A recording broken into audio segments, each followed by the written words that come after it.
La medalla milagrosa.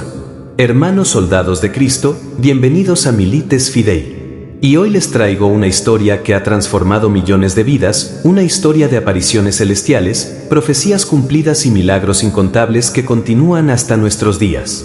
Hablamos de la medalla milagrosa, ese pequeño sacramental que millones de católicos llevamos al cuello, pero cuya historia completa pocos conocen verdaderamente. Esta medalla fue acuñada y difundida con una rapidez sorprendente por el mundo entero, y en todas partes se convirtió en instrumento de milagros, arma exorcística contra el demonio, remedio para enfermedades incurables y medio prodigioso de conversiones y santificación de almas. Prepárense, porque lo que escucharán hoy no es ficción, no es leyenda. Es historia documentada, verificada y aprobada por la Santa Iglesia. Es el testimonio de cómo la Santísima Virgen María irrumpió en la historia moderna con un mensaje urgente y un regalo extraordinario para toda la humanidad. Catalina Laboure, la elegida. Los primeros años. Para entender la medalla milagrosa, primero debemos conocer a su destinataria, Santa Catalina Laboure, nacida Zoe Laboure en 1806, en la provincia francesa de Borgoña, bajo el cielo de Fils-Moutiers, donde su padre poseía una estancia y otros bienes.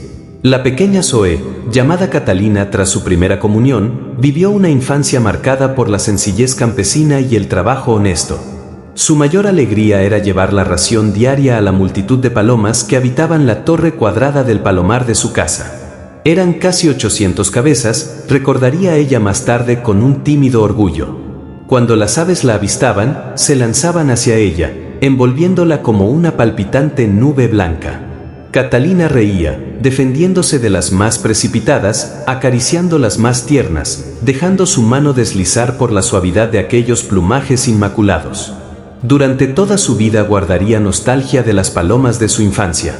Esas palomas blancas serían, sin que ella lo supiera entonces, un presagio del Espíritu Santo que la cubriría con gracias extraordinarias.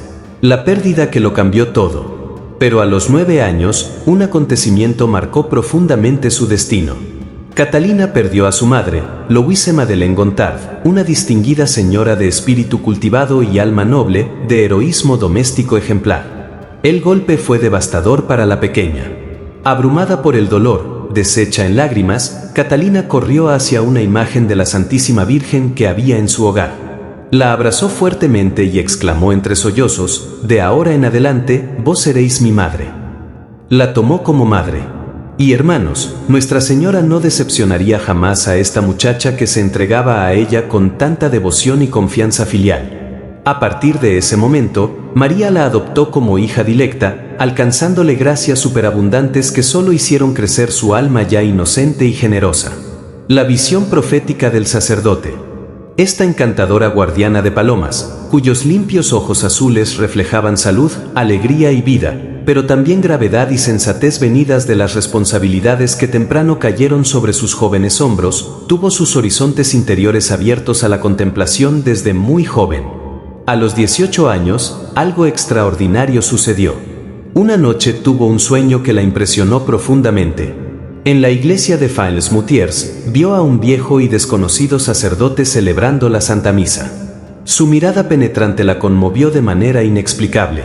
Terminado el santo sacrificio, el anciano sacerdote hizo una señal para que Catalina se aproximara. Temerosa, ella se alejó, aunque fascinada por aquella mirada.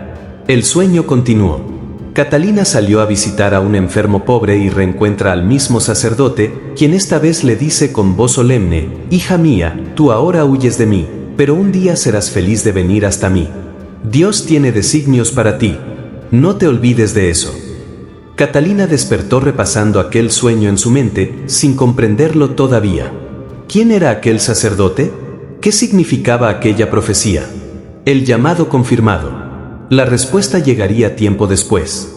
Ya con 18 años cumplidos, al entrar en el locutorio de un convento en Châtillon-sur-Seine, se encontró con un cuadro en el cual estaba retratado precisamente aquel anciano de penetrante mirada que había visto en sueños.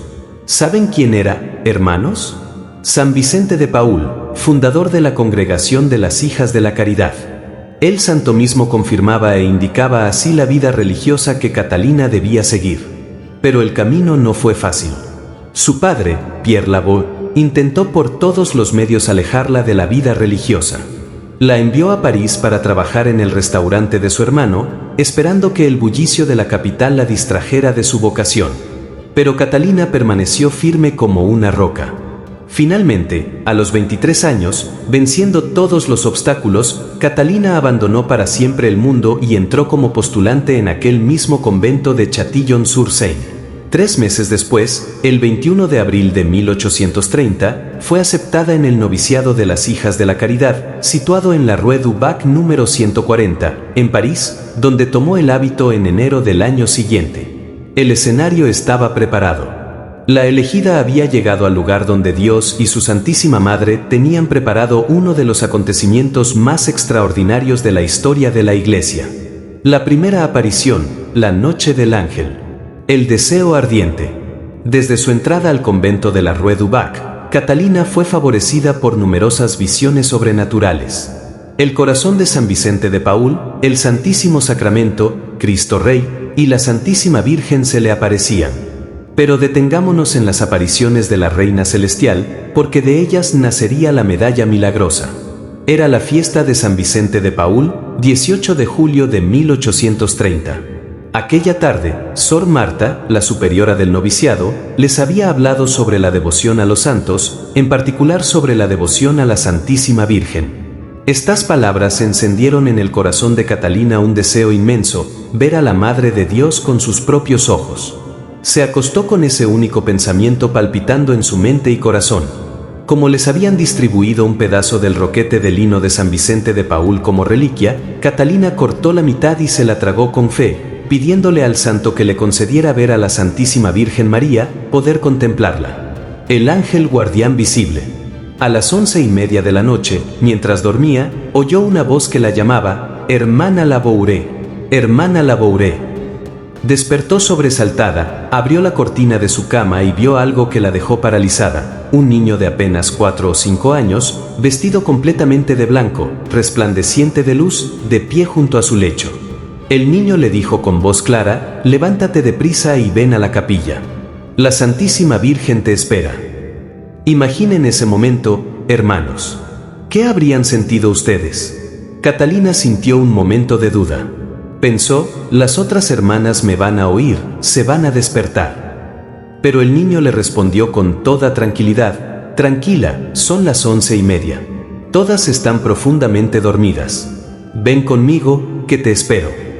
Catalina se vistió deprisa y siguió al niño, quien permanecía siempre a su izquierda. Y aquí viene algo extraordinario, el niño lanzaba rayos de claridad por todos los lugares donde pasaban. Los candeleros del convento se encendían milagrosamente a su paso, lo que llenaba a Catalina de espanto santo. La capilla iluminada.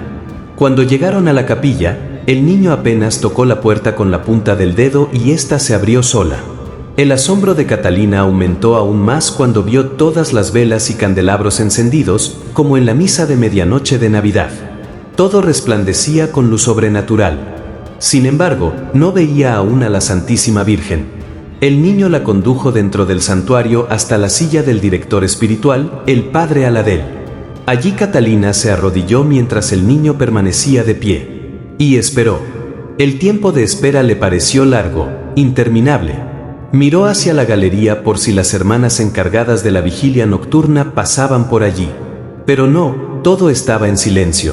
Solo se oía el latido acelerado de su corazón. Aquí está la Santísima Virgen. Por fin llegó el momento esperado, el momento que cambiaría su vida y la historia de millones de almas.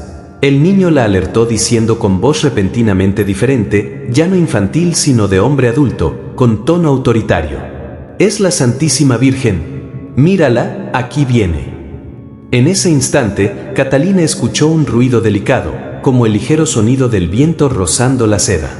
Venía de lo alto de la galería. Levantó los ojos y la vio, una señora de incomparable belleza, con un traje color marfil, que se acercó con majestad, se postró delante del altar en adoración al Santísimo Sacramento y luego vino a sentarse en la silla del padre Aladel. Por un instante, Catalina dudó si realmente era Nuestra Señora. Pero el niño, ahora con voz de autoridad celestial, repitió: «Es la Santísima Virgen». El encuentro más dulce. Entonces sucedió algo que Catalina jamás olvidaría. Ella misma lo describió con estas palabras que nos estremecen: di un salto junto a ella. Me lancé, me arrodillé al pie del altar con las manos apoyadas sobre las rodillas de Nuestra Señora. Imaginen ese momento, soldados de Cristo. Sus manos tocando las rodillas de la Madre de Dios. Catalina diría después: aquel fue el momento más dulce de mi vida. Sería imposible expresar todo lo que sentí. Durante casi 2 horas, la Santísima Virgen conversó con Catalina con una dulzura maternal indescriptible. Le explicó cómo debía conducirse con su director espiritual, cómo comportarse en los sufrimientos venideros. Con la mano señaló el pie del altar y le dijo: ven aquí. Lanza tu corazón, expande aquí todas tus penas. Aquí recibirás todos los consuelos que necesites. Las profecías terribles. Pero luego, el rostro de María se entristeció profundamente. Sus hermosos ojos se llenaron de lágrimas. Y comenzó a revelar cosas terribles que estaban por venir. Hija mía, Dios quiere encargarte una misión. Tendrás mucho que sufrir, pero lo soportarás pensando que es para la gloria de Dios. Sabrás discernir lo que es de Dios. Serás atormentada hasta por quien está encargado de dirigirte. Serás contrariada, pero tendrás la gracia. No temas decir todo con confianza y simplicidad. Y entonces vino la profecía devastadora. Los tiempos son muy malos. Calamidades van a abatirse sobre Francia. El trono será derribado. El mundo entero se verá trastornado por males de todo tipo. El peligro será grande. La cruz será despreciada y derribada por tierra. La sangre correrá. Se abrirá de nuevo el costado de nuestro Señor Jesucristo. Las calles estarán llenas de sangre. Al decir esto, la Santísima Virgen lloraba. Las lágrimas corrían por su rostro inmaculado. Continuó con voz quebrada por el dolor: el arzobispo morirá. El arzobispo será despojado de sus vestiduras. El mundo entero estará en la tristeza. Catalina comprendió interiormente que estos acontecimientos sucederían en 40 años. Y así fue exactamente, hermanos. 40 años después, en 1870, todo se cumpliría con precisión aterradora. La promesa protectora. Pero en medio de estas terribles profecías, María ofreció consuelo y esperanza. Vengan al pie de este altar. Aquí las gracias serán derramadas abundantemente sobre todas las personas, grandes y pequeñas, particularmente sobre aquellos que las pidan con confianza y fervor. Y especialmente para la comunidad de las hijas de la caridad y los padres lazaristas, la promesa fue absoluta. El peligro será grande, pero no temas. Dios y San Vicente protegerán a esta comunidad. Yo misma estaré con vosotros. He velado siempre por ustedes y les concederé muchas gracias. Conoceréis mi visita y la protección de Dios sobre las 2 comunidades. No ocurrirá lo mismo con otras congregaciones. Habrá muchas víctimas. El regreso. Cuando la Santísima Virgen terminó de hablar y bendijo a Catalina, la novicia tuvo la impresión de que algo se apagaba. Apenas percibió una especie de sombra luminosa que se dirigía hacia la galería, haciendo el mismo recorrido por donde había llegado. El niño, que había permanecido de pie todo el tiempo, le dijo simplemente: ella se fue. Retomaron el mismo camino por el cual habían llegado, todo aún iluminado milagrosamente, con el niño siempre a la izquierda de Catalina. Era su ángel de la guarda, que se había vuelto visible para conducirla a este encuentro celestial extraordinario. Cuando Catalina volvió a su celda, eran las 2 de la mañana. Y como ella misma confesó, no conseguí dormir más. ¿Quién podría, hermanos, después de semejante experiencia? Las profecías se cumplen. La Revolución de 1830. Una semana después de aquella bendita noche del 18 al 19 de julio, las palabras de la Santísima Virgen comenzaron a cumplirse con precisión escalofriante. El 27 de julio de 1830, apenas 7 días después de la aparición, explotó en las calles de París la Revolución de Julio. Los desórdenes sociales y políticos derribaron al rey Carlos X, exactamente como María había profetizado: el trono será derribado. Por todas partes se verificaron manifestaciones de un anticlericalismo violento e incontrolable. Iglesias profanadas, cruces arrancadas y lanzadas por tierra, comunidades religiosas invadidas, saqueadas y destruidas, sacerdotes perseguidos, golpeados, algunos asesinados. Era el cumplimiento de las palabras: la cruz será despreciada y derribada. La sangre correrá. La protección prometida. Pero en medio de este caos y violencia, algo extraordinario sucedió: se cumplió fielmente la promesa de la Santísima Virgen. Los padres lazaristas y las hijas de la caridad, congregaciones fundadas por San Vicente de Paúl, atravesaron incólumes, sin ningún daño, ese turbulento periodo. Ni una sola hermana fue herida, ni un solo convento fue profanado. Era la protección visible de María sobre aquellos que ella misma había prometido cuidar. La profecía de los 40 años. Pero lo más impresionante estaba aún por cumplirse. Cuando Catalina escuchó las profecías más terribles de la Santísima Virgen sobre el arzobispo que moriría y la sangre que correría por las calles, ella comprendió interiormente que todo esto sucedería exactamente 40 años después. Y hermanos, 40 años después, en 1870, Francia y Alemania se enfrentaron en una guerra sangrienta. La superioridad de los armamentos y la disciplina militar alemana dieron una fulminante victoria sobre el mal preparado ejército francés. Como consecuencia de la derrota, nuevas y más violentas convulsiones políticas y sociales estallaron en París. Un movimiento revolucionario conocido como la Comuna de París tomó el poder y desató una persecución religiosa sin precedentes. El martirio del arzobispo. Tal como la Virgen había profetizado, el arzobispo de París, Monseñor Georges Darboy, fue arrestado como rehén. Durante semanas fue humillado, despojado de sus vestiduras episcopales, tratado con brutalidad. El 24 de mayo de 1871, exactamente 40 años después de las apariciones a Santa Catalina, Monseñor Darboy fue fusilado en la prisión de la Roquette junto con otros sacerdotes y religiosos.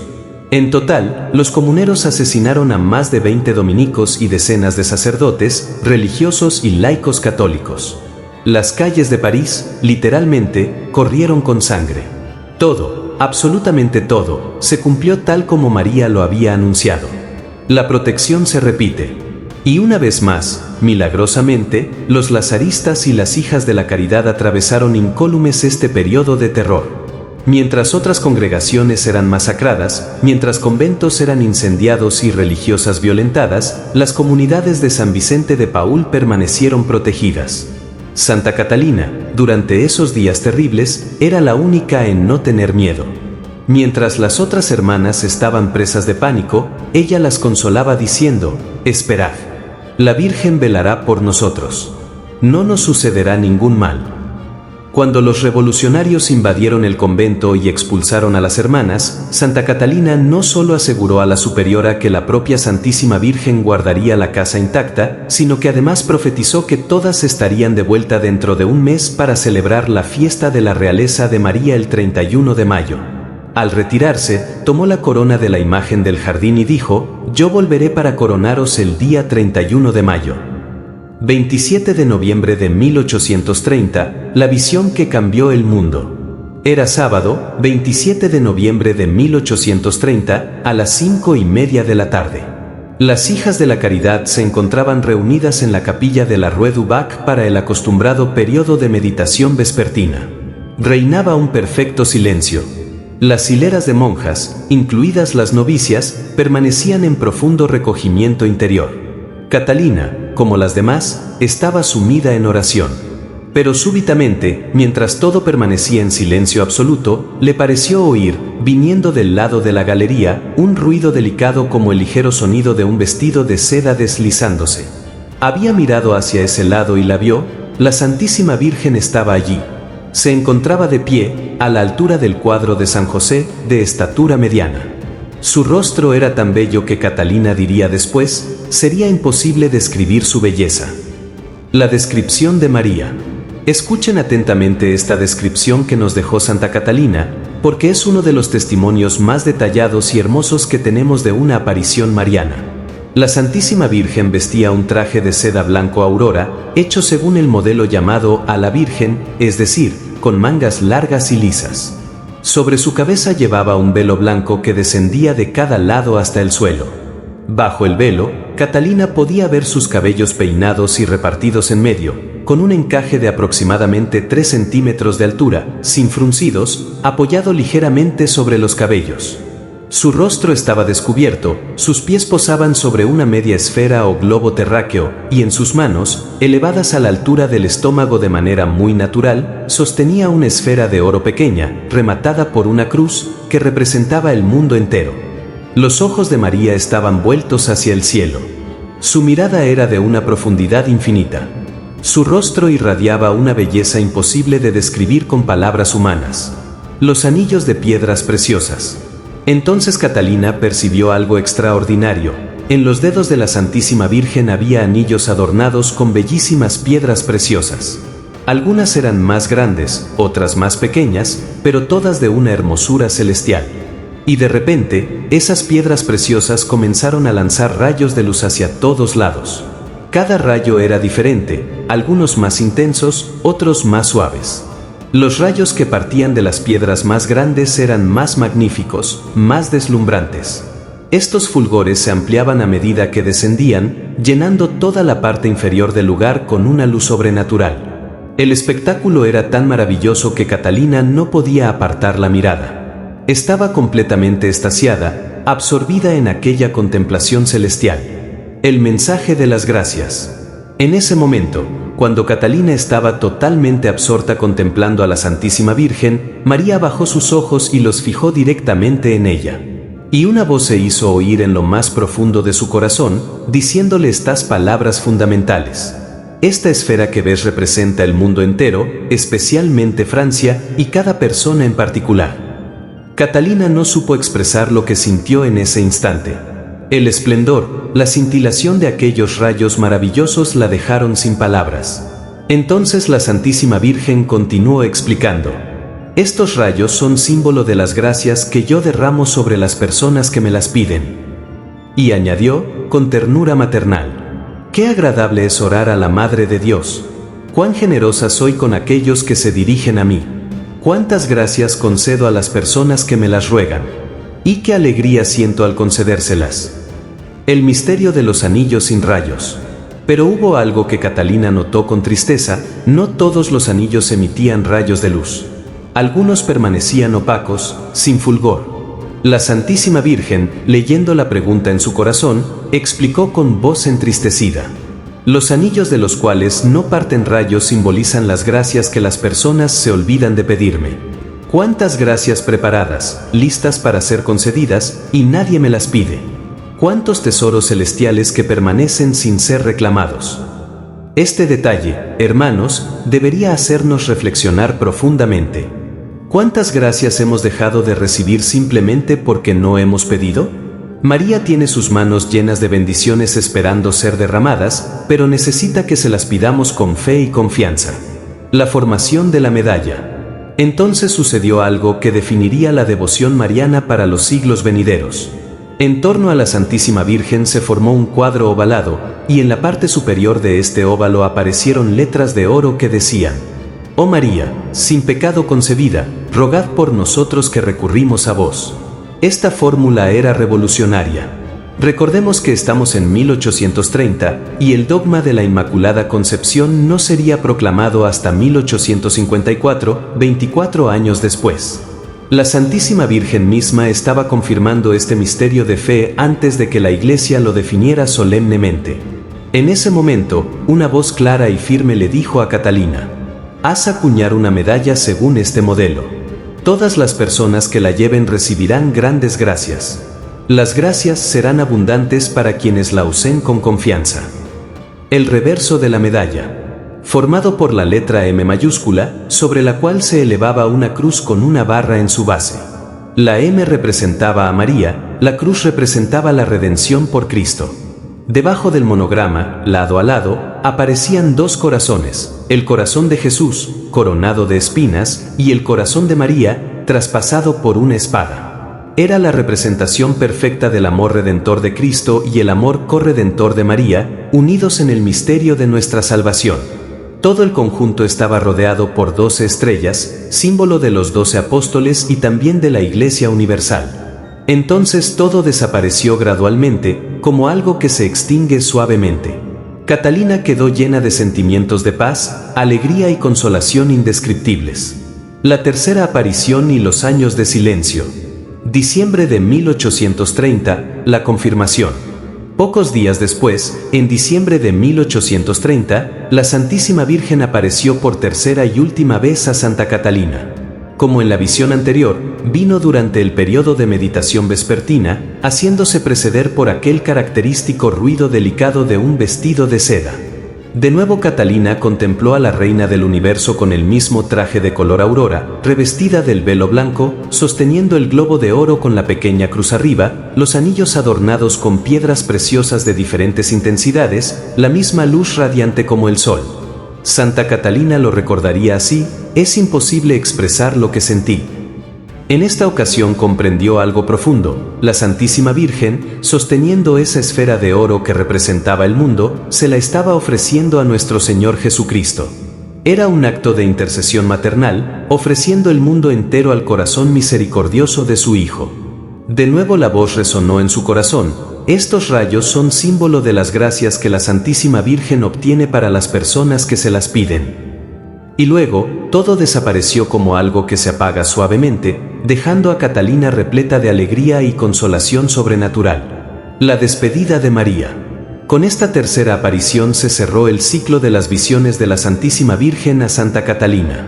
Sin embargo, la Madre de Dios le dejó un consolador mensaje de despedida. Hija mía, de aquí en adelante no me verás más con los ojos corporales. Sin embargo, oirás mi voz durante tus oraciones. Y así fue. Durante los siguientes 46 años de su vida, Santa Catalina escucharía la voz dulce de María guiándola en su camino de santidad, aunque ya no vería más su rostro glorioso. La incredulidad del confesor.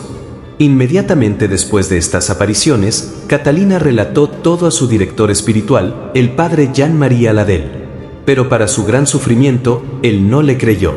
El padre Aladel la consideraba una soñadora, visionaria, alucinada.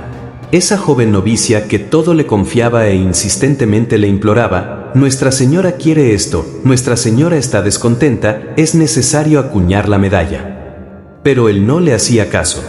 Pasaron meses, pasó un año, pasaron 2 años completos. Y Santa Catalina seguía insistiendo con humildad pero con firmeza.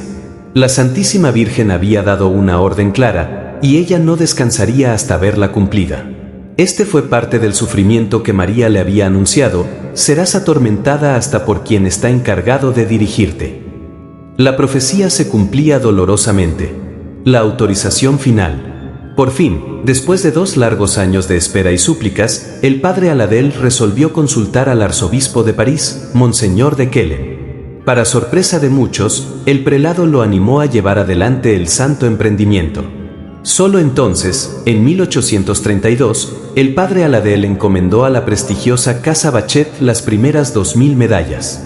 El diseño estaba listo, los moldes preparados. La acuñación estaba por comenzar.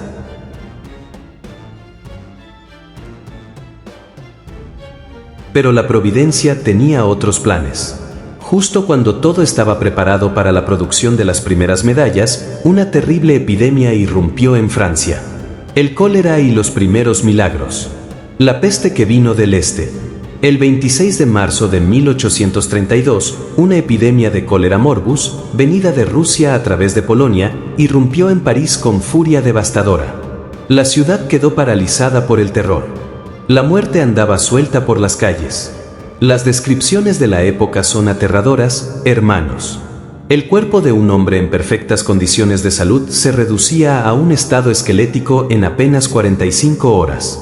Jóvenes llenos de vida tomaban en cuestión de horas el aspecto de ancianos consumidos, y poco después eran horripilantes cadáveres. La devastación fue tal que en un único día se registraron 861 víctimas fatales. El total de muertos en París superó las 20.000 personas. Era una auténtica plaga bíblica. Los hospitales estaban desbordados. Los médicos no sabían qué hacer. Las familias veían morir a sus seres queridos sin poder hacer nada. El pánico reinaba por doquier. Se cavaban fosas comunes para enterrar a los muertos. El hedor de la muerte llenaba la ciudad. Las primeras medallas en medio de la peste. En los últimos días de mayo, cuando la epidemia pareció retroceder momentáneamente, se inició de hecho la acuñación de las medallas. Pero en la segunda quincena de junio, un nuevo y más violento brote de la enfermedad lanzó una vez más el pánico entre la población. Finalmente, el 30 de junio de 1832, la Casa Bachet entregó las primeras 1.500 medallas terminadas. Inmediatamente fueron distribuidas por las Hijas de la Caridad entre los enfermos, moribundos y agonizantes de los hospitales de París. Y entonces comenzó algo que nadie esperaba, algo que dejó atónitos incluso a los médicos más escépticos: la avalancha de milagros. Las personas que recibían la medalla y la colocaban con fe alrededor del cuello comenzaron a sanar. No gradualmente, sino de manera instantánea y completa. Enfermos desahuciados se levantaban de sus lechos de muerte. Moribundos que recibían la extremaunción recuperaban súbitamente la salud. Los testimonios comenzaron a multiplicarse. Una anciana que llevaba días en agonía, con el cuerpo ya frío y sin pulso, recibió la medalla. En cuestión de minutos abrió los ojos, pidió agua, y al día siguiente estaba completamente recuperada. Un hombre joven, médico de profesión, que se había contagiado atendiendo enfermos y estaba en fase terminal, recibió la medalla de manos de su esposa. Inmediatamente cesaron los vómitos, el dolor desapareció y en pocas horas estaba fuera de peligro. Una madre de familia con 5 hijos pequeños, dada por muerta por los médicos, fue tocada con la medalla por una hija de la caridad. Instantáneamente recuperó el conocimiento y en 2 días estaba completamente sana. El pueblo la nombra milagrosa. Los prodigios eran tan numerosos, tan evidentes, tan bien documentados, que el pueblo de París comenzó espontáneamente a llamarla la medalla milagrosa. El nombre se extendió como reguero de pólvora. Ya no era simplemente la medalla de la Inmaculada Concepción como originalmente se pensaba llamarla. Era la medalla milagrosa, título que el pueblo le dio y que la Iglesia aceptó y confirmó. Las primeras 1.500 medallas se agotaron en días. Se encargaron 2.000 más, luego 10.000, luego 20.000. La demanda era insaciable. Todos querían tener una. Los testimonios de curaciones y favores se multiplicaban día a día. Y lo más importante, no solo sanaban los cuerpos, sino las almas. Pecadores empedernidos se convertían al tocar la medalla. Personas que llevaban años alejadas de los sacramentos volvían llorando a confesarse. Matrimonios destrozados se reconciliaban. Adictos se liberaban de sus vicios. La difusión mundial. En pocos años, la medalla milagrosa se difundió por el mundo entero.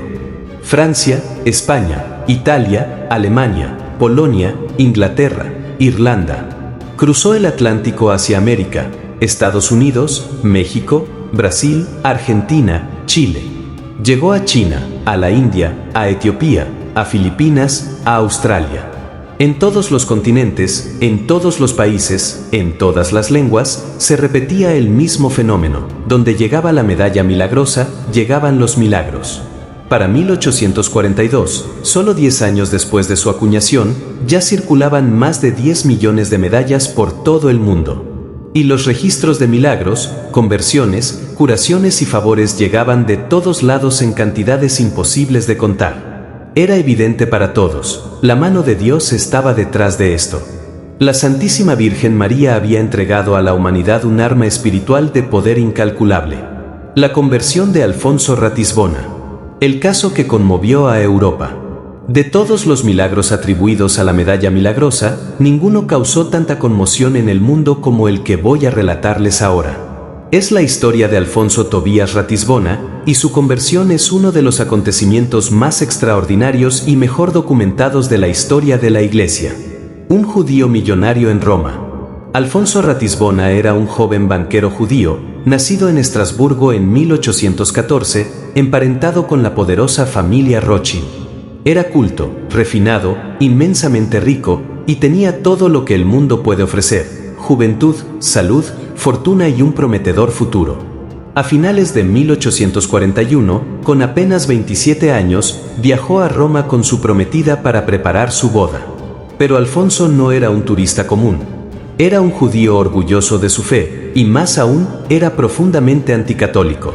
Despreciaba abiertamente la religión de Cristo y se burlaba de los católicos en cada oportunidad. En Roma, Alfonso fue presentado al barón Teodoro de Busieres, un ferviente católico que decidió intentar algo aparentemente imposible, la conversión de este judío obstinado. El desafío imposible. De Busieres le propuso a Alfonso una especie de experimento. Le dijo: «Usted que tanto critica nuestra fe sin conocerla, ¿tendría el valor de llevar consigo esta pequeña medalla y rezar una simple oración?». Alfonso, seguro de que nada cambiaría sus convicciones, aceptó el desafío casi como una broma. ¿Qué mal podía hacer una simple medalla? Tomó la medalla milagrosa, se la colgó al cuello y aceptó rezar diariamente el Memorare, una oración a la Santísima Virgen compuesta por San Bernardo de Claraval. Durante varios días, Alfonso cumplió su promesa, pero solo por compromiso, sin fe alguna. Se burlaba internamente de aquella superstición católica. 20 de enero de 1842, el milagro. El 20 de enero de 1842, el barón de Busieres tenía que hacer unos arreglos funerarios en la iglesia de San Andrés degli Frati, en Roma. Invitó a Alfonso a acompañarlo, y éste aceptó, sin sospechar que su vida estaba a punto de cambiar para siempre. Mientras el barón hablaba con el sacerdote, Alfonso se quedó paseando distraídamente por la iglesia, mirando las pinturas y esculturas con ojo crítico de turista. Llevaba la medalla milagrosa colgada al cuello, bajo su elegante ropa. De repente, sin ninguna advertencia, la iglesia entera pareció desaparecer ante sus ojos. Todo se volvió como una niebla. Y en medio de esa niebla luminosa, Alfonso vio algo que lo dejó paralizado. Una figura de mujer de extraordinaria belleza, vestida exactamente como aparece en la medalla milagrosa. Ella no me dijo nada, pero yo lo comprendí todo. Era la Santísima Virgen María en persona. Ella no pronunció palabra alguna, pero Alfonso comprendió todo instantáneamente. En un solo instante, en un relámpago de luz divina, comprendió toda la fe católica. Comprendió que Jesús era el Mesías prometido, que había muerto por nuestros pecados, que había resucitado, que la Iglesia católica era su verdadera iglesia. Comprendió sus pecados, comprendió la misericordia infinita de Dios, comprendió el amor de María. Todo, absolutamente todo, en un instante fuera del tiempo. Alfonso cayó de rodillas, llorando inconsolablemente. Cuando el barón de Busieres regresó y lo encontró así, postrado ante una capilla lateral, no podía creer lo que veía. ¿Qué le pasa, Alfonso? ¿Se siente mal? Alfonso levantó su rostro bañado en lágrimas y dijo simplemente: «Lléveme con un sacerdote. Quiero bautizarme. Quiero ser católico». Las consecuencias. La noticia de esta conversión fulminante corrió como reguero de pólvora por toda Europa. Un judío millonario, anticatólico declarado, prometido en matrimonio, convertido instantáneamente por una aparición de la Virgen de la Medalla Milagrosa. La Iglesia inició una rigurosa investigación. Alfonso fue interrogado por prelados, teólogos, escépticos. Su testimonio nunca varió: «Ella no me dijo nada, pero yo lo comprendí todo». Alfonso Ratisbona no solo se bautizó, sino que rompió su compromiso matrimonial, renunció a su fortuna y entró al noviciado de la Compañía de Jesús ese mismo año. Se ordenó sacerdote y tomó el nombre de Padre Alfonso María Ratisbona. Dedicó el resto de su larga vida a la conversión de judíos, fundando congregaciones y obras misioneras. Murió en 1884, después de más de 40 años de fiel servicio a Cristo y a su Iglesia. Este espectacular milagro conmovió a toda la aristocracia europea y tuvo una repercusión mundial, volviendo aún más conocida, buscada y venerada la medalla milagrosa. Los 46 años de silencio heroico. El secreto mejor guardado. Mientras el mundo entero hablaba de la medalla milagrosa, mientras millones de personas la usaban y recibían favores celestiales, mientras sacerdotes y obispos investigaban su origen, había un secreto que nadie conocía. Nadie, absolutamente nadie, excepto el padre Aladel, sabía quién era la religiosa elegida por la Santísima Virgen como canal de tantas gracias y bendiciones. Ni la superiora de la Rue du Bac, ni el arzobispo de París, ni siquiera el Papa sabían su identidad. La humildad heroica.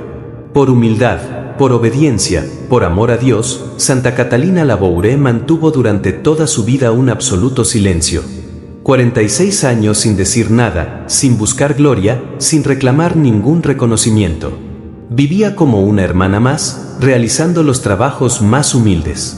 Durante muchos años fue la encargada del gallinero y del cuidado de los ancianos en el hospicio de Enguienrewili, donde fue trasladada después de su noviciado. Las otras hermanas la veían como una religiosa común, quizás un poco más piadosa, un poco más recogida, pero nada extraordinario. Nadie sospechaba que aquella hermana sencilla que alimentaba gallinas y cuidaba ancianos era la vidente de la Rue du Bac. Su única preocupación. Para Santa Catalina solo importaba una cosa, la difusión de la medalla milagrosa. Era su misión y estaba siendo cumplida. Los milagros se multiplicaban, las conversiones abundaban, las almas se salvaban. Eso era suficiente para ella. Cuando le llegaban noticias de nuevos prodigios, de conversiones extraordinarias, ella se alegraba en silencio y daba gracias a Dios. Pero jamás reveló que ella era el instrumento que María había elegido. El último acto de obediencia. Solo 6 meses antes de su muerte, en 1876, Santa Catalina recibió del cielo la autorización, quizás la exigencia, de revelar su secreto. Ya no podía consultar al padre Aladel, quien había fallecido años antes. Imposibilitada de ver a su confesor habitual, llamó a su superiora, la madre Juana Dufes, y le reveló: «Yo soy la hermana a quien se le apareció la Santísima Virgen en 1830. Yo soy la vidente de la medalla milagrosa». La superiora quedó atónita. Delante de aquella anciana hermana de 70 años, humilde y sencilla, se arrodilló espontáneamente. Tanta simplicidad en la grandeza, tanta humildad en semejante privilegio, la confundió profundamente. La muerte y la gloria. El tránsito dulce. Santa Catalina Laboure falleció dulcemente el 31 de diciembre de 1876, último día del año, como si cerrara un ciclo. Tenía 70 años de edad, de los cuales había pasado 46 como religiosa. Sus últimas palabras fueron de paz y confianza: «La Santísima Virgen me llamó». 3 días después, el 3 de enero de 1877, fue enterrada en una sepultura cavada en la capilla del convento de la Rue du Bac, muy cerca del lugar donde había visto a la Madre de Dios. El cuerpo incorrupto. Pasaron los años, pasaron las décadas. El mundo seguía recibiendo milagros por la medalla milagrosa. La fama de santidad de Catalina crecía. La Iglesia inició el proceso de beatificación. El 21 de marzo de 1933, 56 años después de su muerte, su cuerpo fue exhumado para el reconocimiento canónico. Lo que se encontró dejó a todos los presentes sin palabras. El cuerpo de Santa Catalina Laboure estaba perfectamente incorrupto. La piel mantenía su elasticidad natural, como si hubiera muerto apenas días antes. No había señales de descomposición. Era un milagro evidente, una confirmación del cielo. El milagro de los ojos. Pero el momento más impresionante llegó cuando un médico presente levantó los párpados de la santa para examinar los ojos. Retrocedió instintivamente, reprimiendo con dificultad un grito de asombro. Los magníficos ojos azules que habían contemplado a la Santísima Virgen parecían todavía, después de 56 años de sepultura, palpitantes de vida. Eran los mismos ojos claros, cristalinos, que habían mirado a María cara a cara. No eran los ojos hundidos y opacos de un cadáver. Eran ojos que parecían poder ver, que parecían mirar. Era como si Santa Catalina estuviera simplemente dormida, esperando despertar. Los altares. La Santa Iglesia elevó a Catalina Laboure a la honra de los altares el 27 de julio de 1947, declarándola oficialmente santa. Era el reconocimiento definitivo de su heroica santidad y de la autenticidad de las apariciones de la medalla milagrosa. Hoy, cualquier fiel puede venerar el cuerpo incorrupto de la santa, expuesto en una urna de cristal en la capilla de la Rue du Bac en París, en el mismo lugar donde María se le apareció. Miles de peregrinos acuden cada año a rezar ante sus restos incorruptos y a visitar la silla donde se sentó la Santísima Virgen. Los milagros y favores continúan multiplicándose. Conclusión, el mensaje para nosotros hoy. Soldados de Cristo, el llamado es para ustedes. Hermanos míos en Milites Fidei, esta no es una historia del pasado. Este es un mensaje vivo para nosotros hoy, en este momento crítico de la historia de la Iglesia y del mundo. La Santísima Virgen María irrumpió en la historia moderna con un mensaje urgente y un arma poderosa. Nos mostró que el tiempo es grave, que los peligros son reales, pero que ella está con nosotros, protegiéndonos, alcanzándonos gracias abundantes. Las gracias que no pedimos, recuerden las palabras de María, los anillos de los cuales no parten rayos simbolizan las gracias que se olvidan de pedir. ¿Cuántas gracias tienen ustedes esperando en el cielo? ¿Cuántas bendiciones preparadas que no reclaman porque no las piden? María tiene sus manos llenas de tesoros celestiales, pero necesita que se los pidamos con fe, con confianza, con perseverancia. El arma en nuestro tiempo. Vivimos en tiempos difíciles, hermanos. La fe es atacada, la iglesia es perseguida desde dentro y desde fuera. Las familias se desintegran, la confusión moral es total. Pero tenemos un arma que nos fue dada por la Madre de Dios misma. La medalla milagrosa no es un amuleto supersticioso. Es un sacramental aprobado por la Iglesia, es un signo visible de nuestra consagración a María, es un recordatorio constante de que ella nos protege, nos alcanza gracias, intercede por nosotros. El llamado a la acción. Soldados de Cristo, si no tienen la medalla milagrosa, consíganla. Llévenla siempre con ustedes. Úsenla con fe, no con superstición, sino con la confianza de un hijo en su Madre Celestial. Y sobre todo, difundan esta devoción.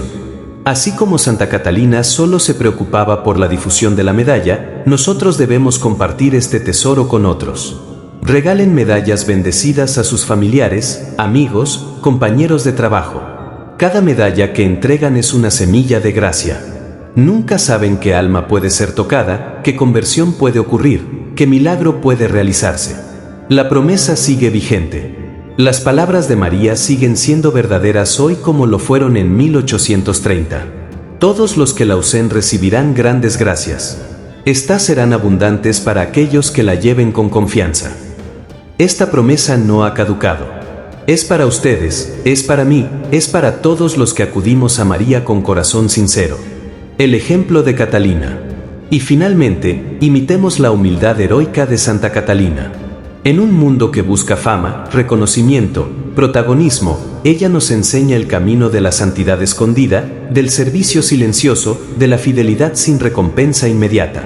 Ella vio a la Reina del Cielo 3 veces, fue canal de millones de milagros, y sin embargo vivió 46 años en completo anonimato, alimentando gallinas y cuidando ancianos. Nunca buscó gloria, nunca reclamó crédito. Solo cumplió su misión con amor. Hermanos soldados de Cristo en Milites Fidei, lleven la medalla milagrosa como el arma espiritual que es. Usen el poder de intercesión que María nos ofrece. Pidan esas gracias que están esperando ser derramadas. Y recuerden siempre las palabras finales de María a Santa Catalina: no temas. Yo no te abandonaré. Conocerás mi visita y mi protección. Esa promesa es también para nosotros. En medio de las batallas de nuestra época, María está con nosotros. No estamos solos. Tenemos la protección de la Madre de Dios. Santa Catalina Labouré, ruega por nosotros. Santísima Virgen de la Medalla Milagrosa, ruega por nosotros. Oh María, sin pecado concebida, rogad por nosotros que recurrimos a vos. Que Dios los bendiga, soldados de Cristo. Hasta el próximo combate en Milites Fidei.